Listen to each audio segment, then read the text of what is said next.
yani kwa kweli kwangu mimi nitaendelea kusema kwamba quality alionayo Elie Mpanzu Kibisawala ni lulu kuwa naye kwenye ligi yetu ya Tanzania bara. Sahihi kabisa. Ukiangalia mijadala mikubwa pia kwenye mitandao ya kijamii, watu wanazungumzia sana kuhusiana na ile penalty. Mimi kwa upande wangu ilistahili kuwa penalty. Nitakuwa tofauti na watu wengine. Na nilituma kwenye mtandao wa kijamii kwenye Instagram, nikauliza jamani, hii penalty sio penalty? Sasa kwa nini mimi nasema penalty? Nadhani hoja ianzie hapo kwa mtu anayenisikiliza. Kagoma wakati mpira unakuja alikuwa ametanua mikono. Mpira ulipokuwa umegonga mwili akaenda kuficha mikono. Yani anataka kumdanganya, hata ukiangalia ukirudia, anataka kumdanganya mwamuzi kwamba nilificha mkono. Lakini mpira wakati unamgonga kwenye mkono ulikuwa mkono ulikuwa umeshatanuka, yani ulikuwa kwenye mwili wake. Kwa hiyo ile penalty ya Namungo ilikuwa sahihi kabisa. Watu ambao wanasema haikuwa sahihi. Sasa Kagoma yeye aliacha mkono uko open, ila baada ya kumgusa ndipo akaenda kufunga mikono na akafunga kwa muda mrefu sana. Kwa mtu mwenye yake anajua kabisa alikuwa ananiongopea. Nakumbuka refa alimfuata Steven Becker kwenye system ya mfumo wake, namna ambavyo anataka timu ifanyaje iflow, si ndio? Kumzidi Elie Mpanzu. Though Elie Mpanzu anakuwa na numbers nzuri kumzidi huyu ambaye amekuja na ni mgeni. Tukumbuke amekuja ni mgeni. Kwa Namungo ukisema kama mwembe wa uwani wa Simba hautakuwa unakosea, kwa sababu Simba wana uhakika kwenye historia. Kabla ya mchezo mimi nilizungumza nikasema kwa Namungo kutokana na jinsi ambavyo ikikutana na Simba inaonyesha ushindani, lakini haijawahi kupata ushindi. Simba wana uhakika wa kupata ushindi mbele ya Namungo, na kweli kimetokea hicho kitu. Elie Mpanzu namna ambavyo wameonyesha kiwango kizuri kwenye huo mchezo. Kuna sema amezungumzia sasa amerejea 100%, lakini kuna sehemu pale mwishoni kwamba kutokana na kumalizia ilikuwa ni majeraha au ni nini, sikujua kama ni shida zingine nje ya uwanja ambazo zisihusiana na mwili, sikuelewa. Lakini amesema, ukimsikia vizuri mwisho amesema namna amefurahia namna ambavyo Mpanzu amekuwa kwenye kiwango kizuri sana. Performance amezungumzia kwanza, lakini urejeo wake wa 100% uwanjani na quality yake anachodeliver kinajulikana, pace, uwezo wa kuamua matukio yake, exposure, quality alionayo ni kubwa, nafahamu, na sasa anafurahia kwa urejeo wake 100% uwanjani baada ya kile. Sasa pale mwisho nimeona kama vile kanda pale mwishoni pale alikuwa anaelezea pia mabadiliko ambayo ameyafanya kutoka kumtoa mwalimu kumuingiza Mpanzu. Tofauti na impact yake ameiona, yani hivi urejeo wake 100% uwanjani baada ya yani au wewe mwisho ulielewa kumaliza sasa naamini ingekuwa ni majeraha maana ningesema sasa amepata kurejea kimwili, utimamu wa kimwili uwanjani, kocha lazima angezungumza tu yaache hayo. Lakini kocha hawezi kuzungumza mfano issues za kimkataba au nini, hawezi kugusa hilo. Ilikuwa ni mambo mengine ndio. Sasa mimi kwangu nadhani nizungumzie kiujumla mchezo. Nisameheni sana, naomba nizungumzie mchezo kiujumla. Mchezo ulikuwa ni mzuri sana. Mimi si mtu ambaye natazama sana eti kwa nini nani hajapangwa. Kocha anajua. Kocha Juma Mgunda ni mmoja kati ya walimu wa nyumbani ambao wana ubora, umefundisha mpaka ngazi ya Simba national team kama kocha msaidizi, si ndio? Anajitambua na anajua kwa nini aliamua kumweka Ngoi nje. Mimi siwezi kuyagusa hayo. Mimi nachokiangalia zaidi ni ubora ambao Simba wameendelea kuonesha, kuimarika kwao, jinsi ambavyo wanaendelea kuunganika. Naona kuna mabadiliko. Yes, kulikuwa na malalamiko hapa juzi kati michezo miwili mitatu JJ alikuwa anazungumza kuhusiana na kina Libase Gay, lakini naona ameendelea kuimprove kiwango chake.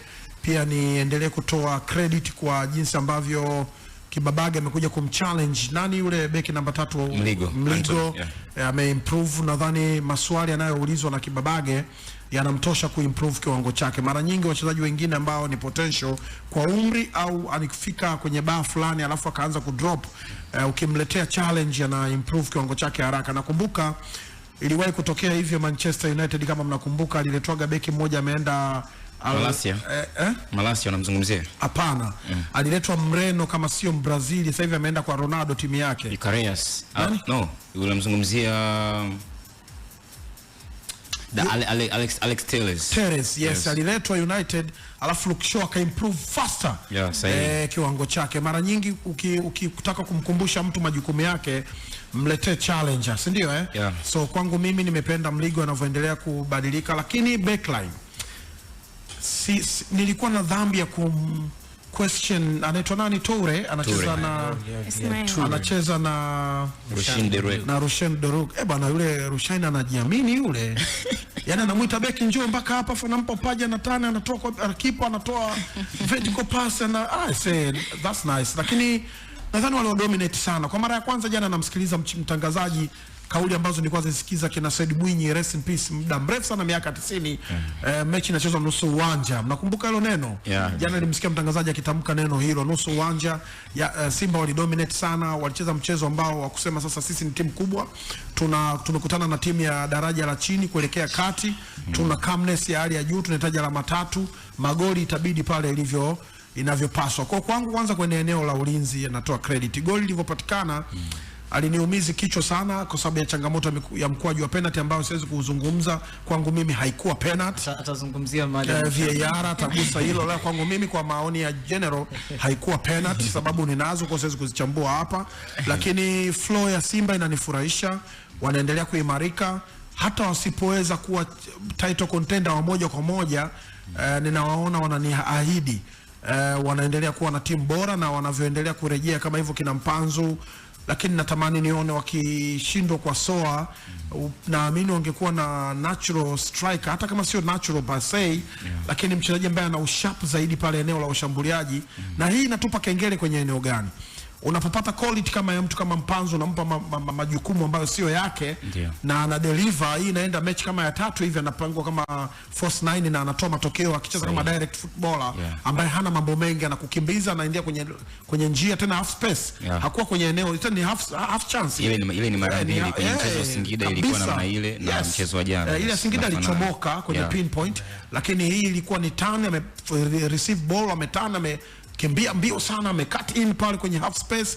kama namba 10 wale side 10 wa kisasa lakini ametumia mguu wa kushoto vizuri ameangalia kipa amekuja wapi kaweka kwenye kamba so kwangu mimi nafurahishwa naendelea kuamini kwamba Steve Becker ni moja kati ya walimu ambao wameleta mabadiliko makubwa sana ukiachana na nyota alionao kwa sababu unaweza kuwa na resources nzuri lakini usijue unazitumiaje one of the thing ambao namsifia Steve Becker ni kujua kutumia resources alizonazo changamoto alionayo ni namba 8 na namba 10 bado hajajua amtumie nani kwa wakati gani ili apate nini ndio maana Simba kama mkiichunguza watu wanaotokea pembeni ndio wanaisababisha Simba endelee kufanya vizuri kwenye eneo la ushambuliaji sahihi okay Lugano Israel leta maneno mzee kwa game ya jana kwanza tukumbuke kwenye record za Simba na Namungo wanapokutana unakuwa sio mchezo mdogo lakini unakuwa mdogo ni kwa sababu ya wachezaji wenyewe ambao wanatamani pia kwenda kucheza timu kubwa kama Simba lakini ukienda kwenye historia unakutana na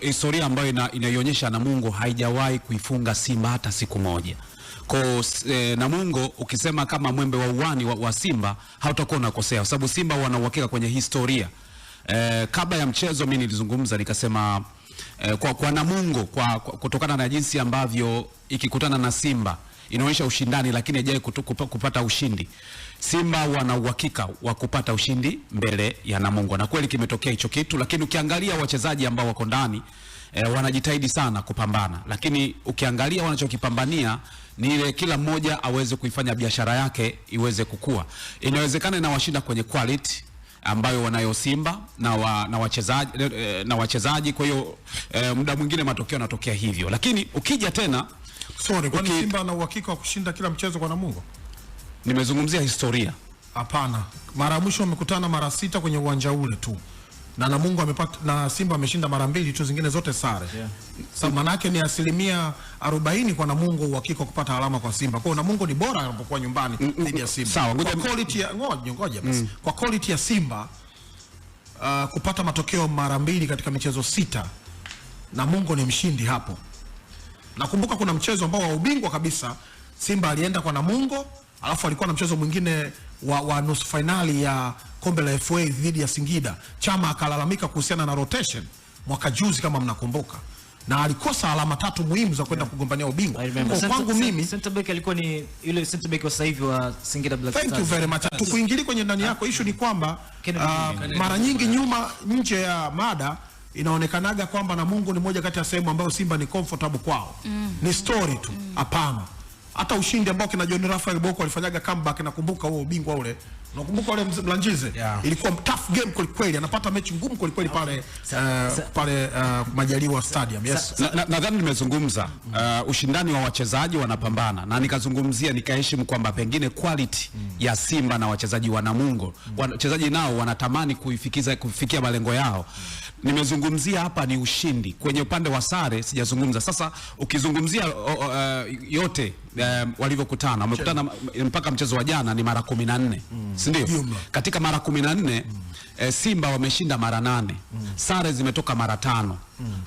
Yani Namungo hajai kumfunga Simba. Hoja yangu kwenye kumfunga Simba, umeelewa? Kwa Simba wana uhakika kuchukua pointi 1 au pointi 3. Umeelewa? Na sasa tukirudi kwenye mchezo wenyewe, kuna kitu likizungumza kwa uchache kidogo, hasa kwa mchezaji ambaye anaongoza kwa magoli kwenye upande wa Namungo, lakini pia kaongoza kwa muda mrefu sana kwenye msimamo wa ligi. Mshambuliaji anaitwa Fabrice Ngoi aliingia kwenye akuanza kwenye huo mchezo, alianza Elietie Makambo.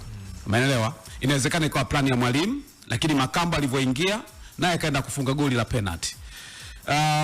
Kimsingi mimi nilivyoona mchezo, kama nilivyosema mara kwanza, Simba walikuwa na nafasi kweli ya kufanya nini, ya kushinda. Simba ni kama wana hamu zaidi pia ya ubingwa, kwa hizo game lazima washinde. Ukiangalia mijadala mikubwa pia kwenye mitandao ya kijamii, watu wanazungumzia sana kuhusiana na ile penalty. Mimi kwa upande wangu ilistahili kuwa penalty. Nitakuwa tofauti na watu wengine, na nilituma kwenye mtandao wa kijamii kwenye Instagram nikauliza, jamani, hii penalty sio penalty? Sasa kwa nini mimi nasema penalty? Nadhani hoja ianzie hapo kwa mtu anayenisikiliza. Kagoma wakati mpira unakuja alikuwa ametanua mikono. Mpira ulipokuwa umegonga mwili akaenda kuficha mikono. Yani anataka kumdanganya, hata ukiangalia ukirudia, anataka kumdanganya mwamuzi kwamba nilificha mkono. Lakini mpira wakati unamgonga kwenye mkono ulikuwa umeshatanuka, yani ulikuwa kwenye mwili wake. Kwa hiyo ile penalty ya Namungo ilikuwa sahihi kabisa. Watu ambao wanasema haikuwa sahihi, kwa sababu hata juzi jaribu kuzungumzia kwenye engo za hizi penalty. Nilizungumzia Jumamosi, nilizungumzia kwamba unajua tafsiri za hizi mpira ambao umemgugusa mtu kwenye mkono, ipi faulo na ipi sio faulo.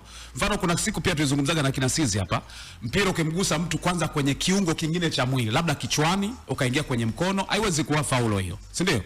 Au sio sisi?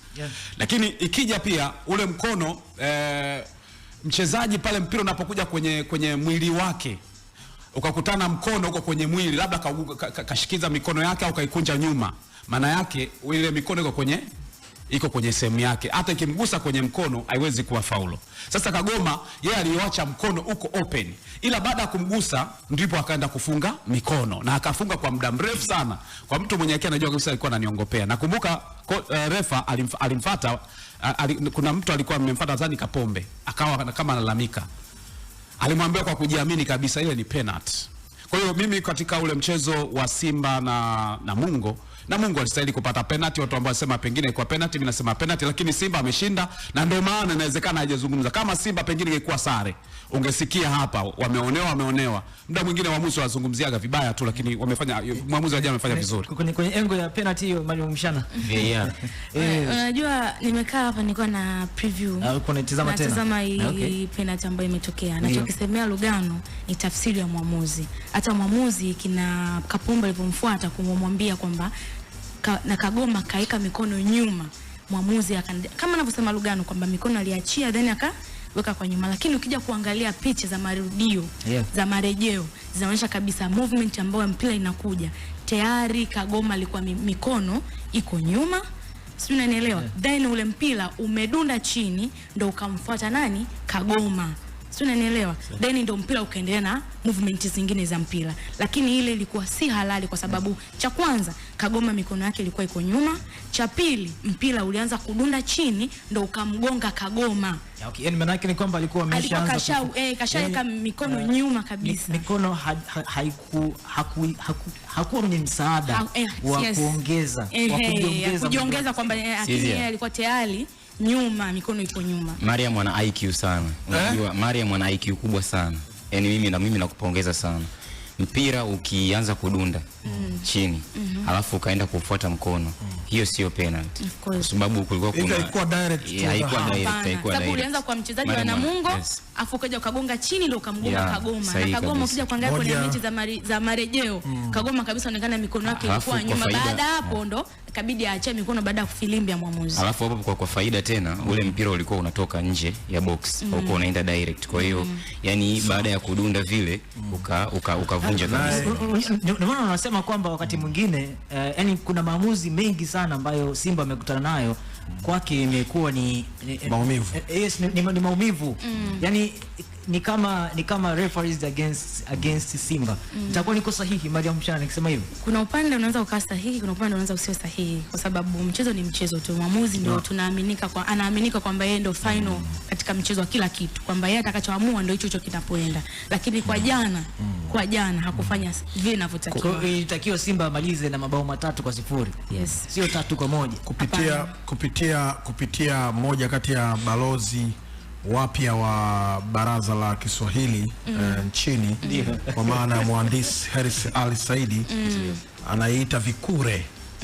Yani Mariam ni video assistant referee kwa Kiswahili, vikure kwa maana video ya kumsaidia refa.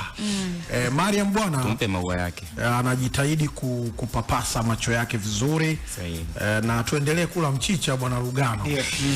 Sasa unajua tuangalia vizuri na karoti. Unajua kilichoonekana kwenye mechi ya jana, mfano kama hivyo kila mmoja amezungumza hapa, lakini kuna hiyo issue ya namna ambavyo kikosi cha Namungo walikuwa wameuendea ule mchezo. Tofauti na Simba namna ambavyo walikuwa wameuendea. Yani wengi walianza kuhoji pia kwa nini Fabrice Ngoi yuko nje, kwa nini Heritier ameanza kwenye kikosi. Unadhani JJ Sports kwamba kikosi ambacho kilikuwa kimepangwa na kocha Juma Mgunda kilikuwa ni dhaifu mbele ya Simba?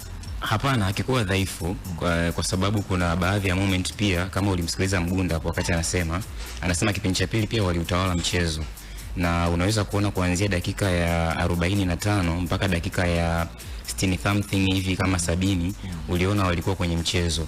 Na hata pia Elie Mpanzu baada ya kuingia uliona bado walikuwa bado wanaendelea kudominate katikati ya kiwanja, na hii ni falsafa ya Juma Mgunda. Juma Mgunda ni mmoja kati ya makocha ambao wanapenda kusambaza ile TikTok. Lakini in reference kama hapo mlivyosema ni kwamba kukosekana kwa Ngoi kipindi cha kwanza nadhani ulikuwa ni mpango kazi pia wa mwalimu.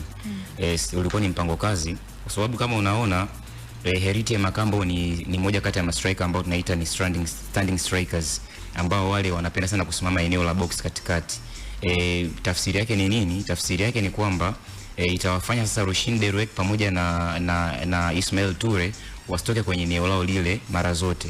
Yani wawe wana tension ya kumlinda huyu mchezaji kwa sababu ya profile na uwezo wake pia. Na kama uliona jana Makambo alikuwa ni mwiba mkali sana kwa Simba Sports Club. Though hakuwa anapata ile connection nzuri kwa hawa midfielders kumchezesha vizuri sana.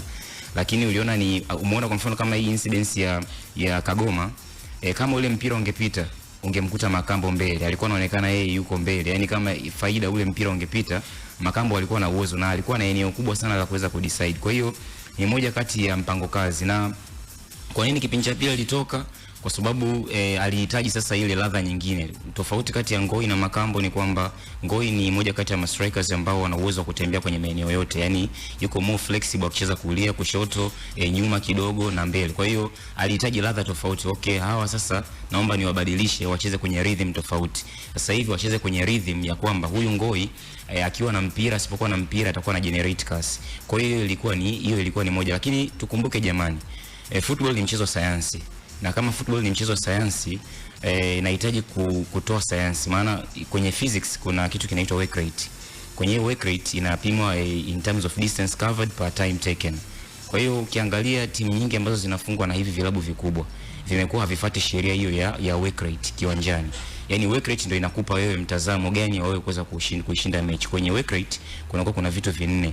Kuna hizo sprinting, kuna pressing, kuna recovery time, halafu mwishoni kuna kitu kinaitwa tacklings. Kwa hiyo ukiweza kufanikisha hivyo vitu vyote kiwanjani, lakini bado hapo kuna kitu kinaitwa kuto kumruhusu mpinzani endurance, endurance ya kama hivyo.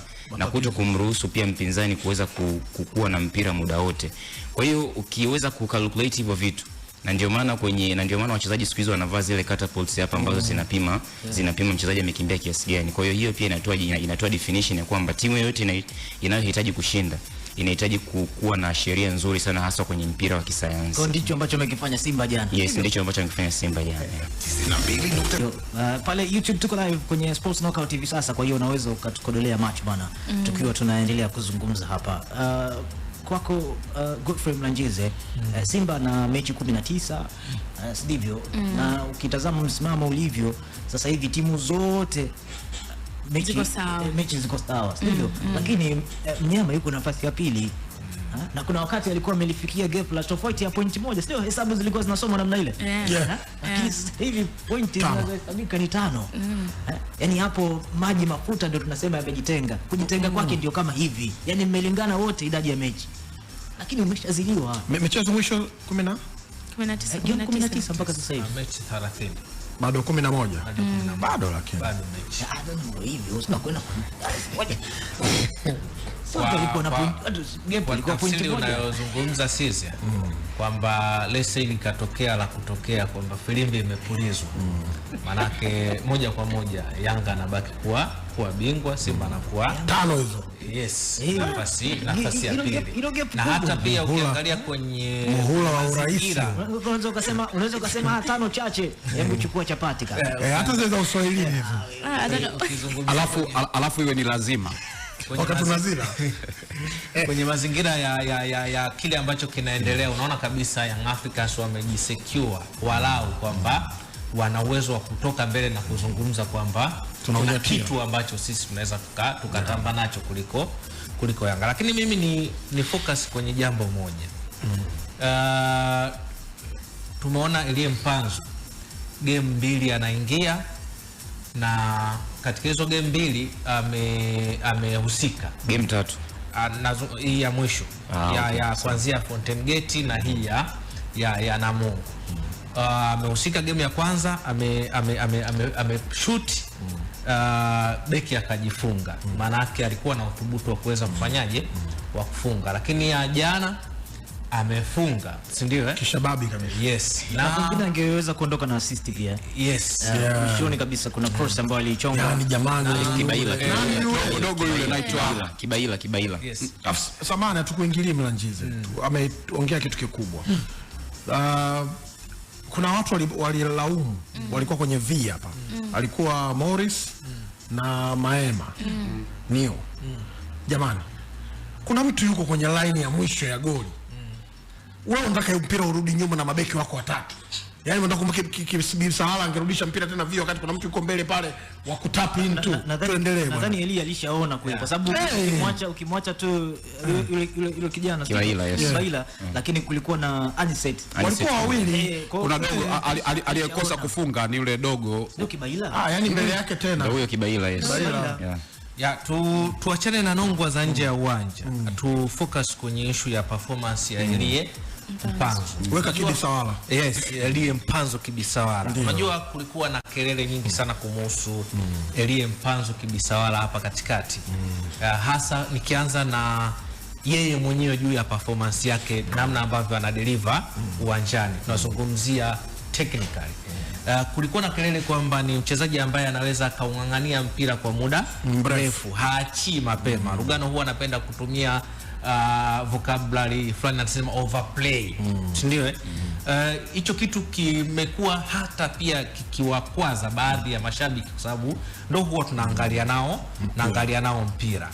Lakini baada ya kuja kwa Libasege pamoja na Anicet Yaura, pamoja na ubora wa Elie Mpanzu alokuwa nao, alikuwa anaongoza kwenye numbers ndani ya kikosi cha Simba. Anaongoza, sio alikuwa. Yes, kwenye assist.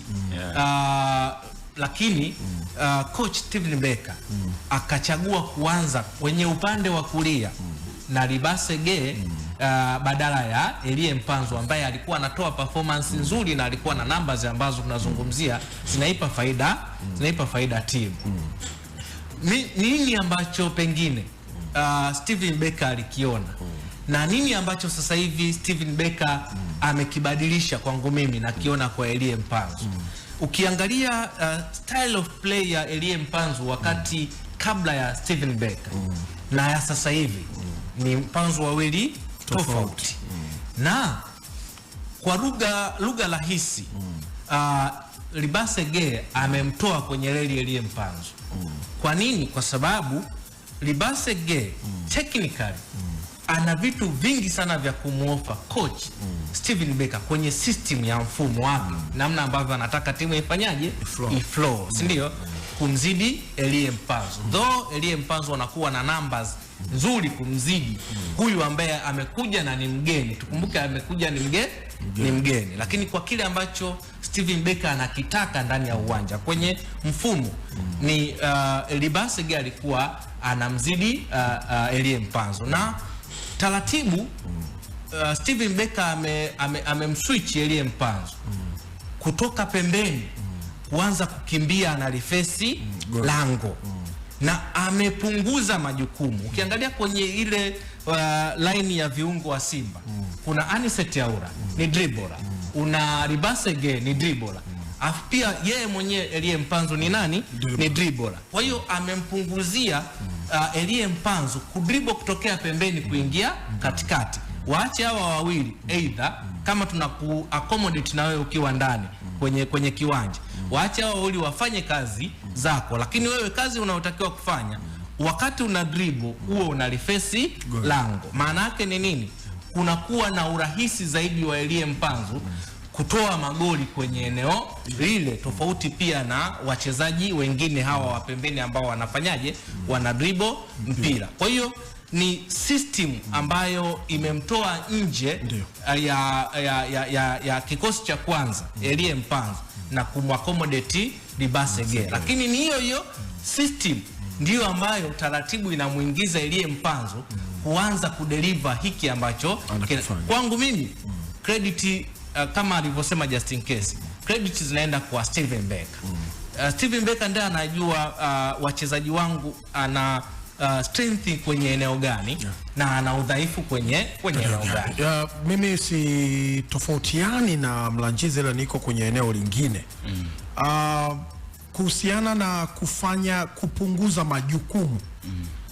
5,000 sifa lazima liende kwenye benchi la ufundi. Sahihi. Na sisi wamekuwa kutusisitiza unaweza ukawa na mchezaji yoyote kwenye timu yoyote na asiwe na kiwango cha mchezaji yoyote, lakini jinsi ambavyo unamtumia wewe unataka atoe nini kwenye timu yako. So far ukiwa unamsifia kocha, lakini utoe sifa pia kwa mchezaji kupokea hayo maagizo na kudeliver kile ambacho kinatarajiwa kwa kocha, kwa sababu Luemba anatakiwa afanye yale anayofanya Elie Mpanzu pale Kibisawala kama force number 9. Lakini nafasi ile amekuwa anapangwa mwalimu na tunaona anachokitoa. Tena yeye ni natural striker. Umeelewa, tofauti na Elie Mpanzu. Kwenye neno quality likiwa na consistency lazima liambatanishwe na neno class. Class ndio inayompa nafasi ya kuyafanya yale anayofanya Elie Mpanzu Kibisawala. Nimewahi kuzungumza kuhusiana na Wakongo wanavyotengeneza wachezaji wao na sifa zao. Viungo washambuliaji wanaoweza kucheza kushoto, kulia, kati na juu. Na kuambia hivi kwa sababu tukimzungumza Wakongo manake tunazungumza ubora wao walionao leo hii. Max Nzengeli anayafanya yale ya Elie Mpanzu Kibisawala. Sahihi. Fresh kabisa na amekuwa akitoa matokeo mazuri kabisa. Leo hii kina Dube wanakuwa wanamuassist yeye anafunga dhidi ya michezo mikubwa kabisa, hata Yanga na Simba, Azam na wengineo. Na hii ni flow ambayo ndio mpira wa kisasa. Kina Mbappe, umeelewa vizuri kina Marcus Rashford, yani wanacheza wide, wanacheza ndani, kina Mzize hawa, na kinachompa nafasi kubwa zaidi Elia ni pesi alionayo. Akishapata nafasi ya kukokota mpira wa kwanza, beki lazima wewe nafasi yako ni ya pili kuwa mgongoni kwake. Na anachokifanya yeye, anakuwa isolate kwenye eneo gani? Ana kasi na anatumia kushoto na kulia. Na anapiga mipira kwa nguvu mno. Anashuti mashuti, yani kwa kweli kwangu mimi nitaendelea kusema kwamba quality alionayo Elie Mpanzu Kibisawala ni lulu kuwa naye kwenye ligi yetu ya Tanzania bara. Sahihi kabisa. Bana, hiyo taarifa ni kutoka katika mechi ya mnyama akiwa ugenini na ushindi aliopata. Sasa sorry, najua unataka kuhama sorry kidogo kwa uchache kidogo. Sekunde sasa. Kidogo kwa sekunde. Kuna kitu alikizungumza JJ na naomba tukiweke sawa kwa sababu unajua wasikilizaji walikuwa wanatusikiliza hapa kuhusiana na bounce of the ball. Ule mpira ambao unakuwa unadunda kwamba sio faulo kiinda kwenye mkono. Alikizungumza JJ kwamba sio faulo. Tuweke sawa. Inawezekana ikawa sio faulo kutokana na sheria za IFAB ambazo huwa zinafanywa marekebisho kila mwaka 2025-26. IFAB wana define kama deliberate, yani makusudi, yani kuna kitu kinaitwa deliberate, deliberate. Yes. Sawa. Kwa deliberate inaangaliwa mpira kama umedunda chini. Wewe ulikuwa kwenye position ya aina gani? Je, umefanya makusudi? Kuna kitu kinaita ku-expand mwili, kutanua mwili. Wakati mpira unakuja, je, uliongeza umbo la mwili kugusa mpira? Kwa hiyo utaangalia kwenye sheria hiyo, unaangalia ndio maana mwamuzi anakuja kutafsiri kwamba je, ule mpira uligonga sawa chini, ulikuja kwenye mwili. Inawezekana ulikuwa unaruka, si ndio? Ukagonga chini wakati unaruka, ukafata mkono wakati uko juu. Je, wakati mpira unakuja uliongeza umbo lako kufata mpira, pengine usogeze? Ile ndio inakuja kwa makusudi. Kwa hiyo mpira ukidunda chini, inawezekana isiwe faulo ukija kwako au ikawa faulo. Si tumeelewana vizuri? Sasa kwenye sheria nambari 11 ya offside kuna kitu kinaitwa ball to hand na hand ball. Sio vizuri. Ukiangalia mpira ukidunda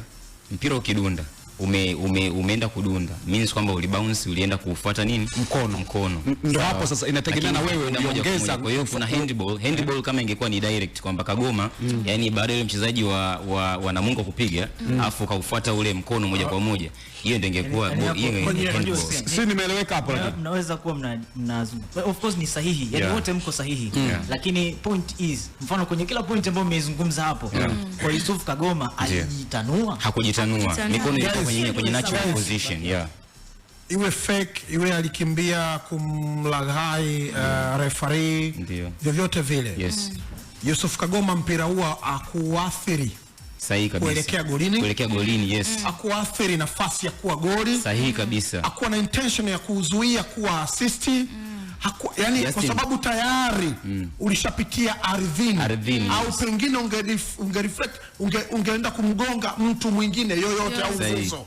Tayari Kagoma amepona hapo, kwa sababu yeye hakuwa hatua ya kwanza ya kubadilisha direction ule mpira kuelekea goli. Nakumbusha pingwi tafsiri yako unapotafsiri, ila ukumaliza vigezo vyote vya kumshawishi, kwa sababu mwamuzi ndo mwamuzi wa mwisho. Hakushawishika. Na mimi nakumbusha kidogo Justin, mimi nilikuwa najaribu kuclear kwamba ukidunda tu ndo faulo. Sasa inawezekana mwamuzi aliona kajitanua. Hata mwenyewe naona kuna sehemu Kagoma aliutanua kidogo mkono kufuata mpira, lakini baadaye akaficha mikono. Lakini tafsiri yangu ilikuwa ni kumsaidia msikilizaji kwamba mpira kidogo ile bounce mpira za ande, si ndio? Yaani ukitoka kudunda kwenda kwenye mkono, ina tafsiri ya mwamuzi. Je, yule mchezaji aliufuata, yani baada ya kwamba mpira umekuja bahati mbaya, lakini vipi aliongeza kwa ajili ya kusukuma zaidi kutanua mwili, ndipo maamuzi anakuwa anatokea. Jana mtazama mchezo wa shirikisho wa Usma, penalty ambao walipewa? Sijatazama. Kafuka rudie, utaona penalty waliopewa. Ilifanyika VAR jana. Bana